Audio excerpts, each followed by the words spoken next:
Good morning, ladies and gentlemen. I am excited about day 5, the truths we need when life gets sideways. So we have been running through the first 4 of those. I'll capture those real quick. If you noticed, I'm sure you probably did, I'm not the most perceptive guy in the world, but anyway.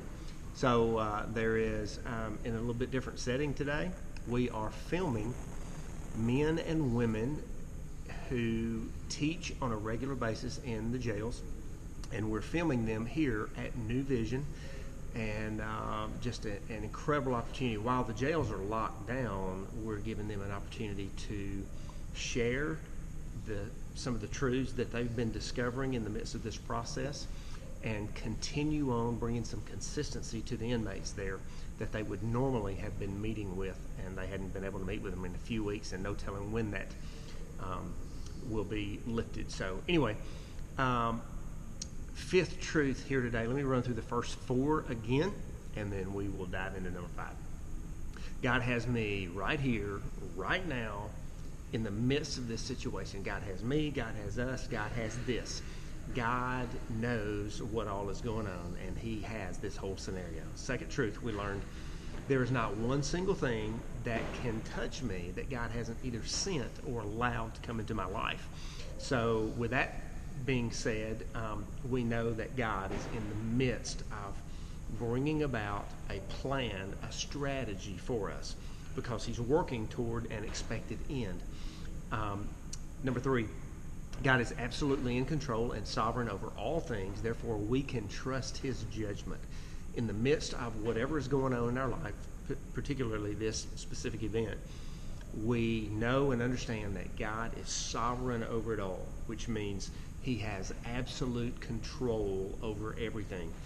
Sometimes He doesn't exercise the same kind of control that we would exercise, but number 4 really comes into play when we think it through that lens.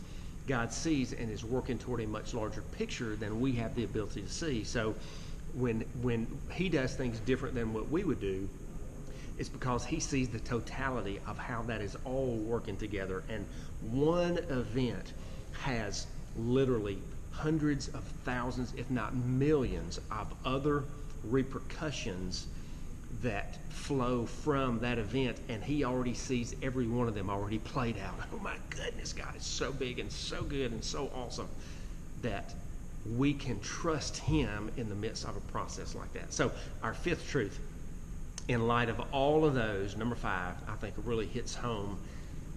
God is considering a multitude of things that we do not even know to consider. He's considering a host of things, all things that we don't even have the capacity to understand with our little bitty view, our little bitty understanding. We have been shaped, our understanding of things has been shaped through our past experiences.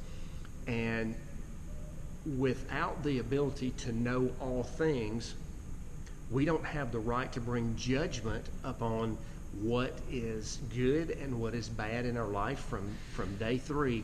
So as we're thinking about this, He considers so many things that we don't even know to consider. And, you know, I'm reminded of the conversations that we've had with our kids over the years. Ellie Grace is 18 and Eli is 15.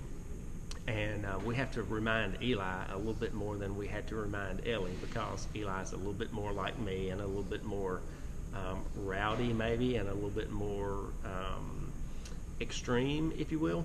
So there are a number of times a week that we have to remind him, hey bud, we know that you don't understand the decisions that we've made as a result of something that you've done or something that you want to do.